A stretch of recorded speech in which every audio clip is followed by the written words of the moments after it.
អ្នកតើគ្នាជួយគិតខ្ញុំមើលថ្ងៃទឹកហ្នឹងខ្ញុំឃ្លានមកហូបចិនមែនតើ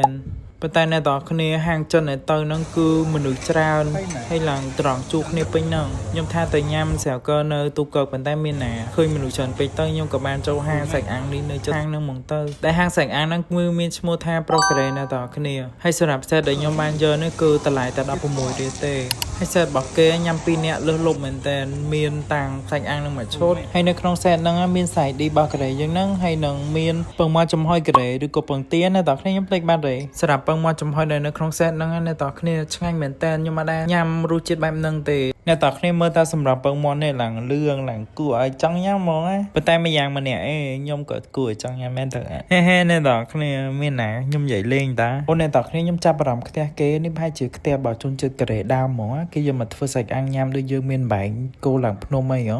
វីដេអូខ្ញុំមានតែប៉ុណ្្នឹងឯងអ្នកនរគ្នាខ្ញុំរីកមែនអ្នកនរគ្នាទៅញ៉ាំសាច់អាំងនៅហាងហ្នឹងគឺឆ្ងាញ់មែនតើ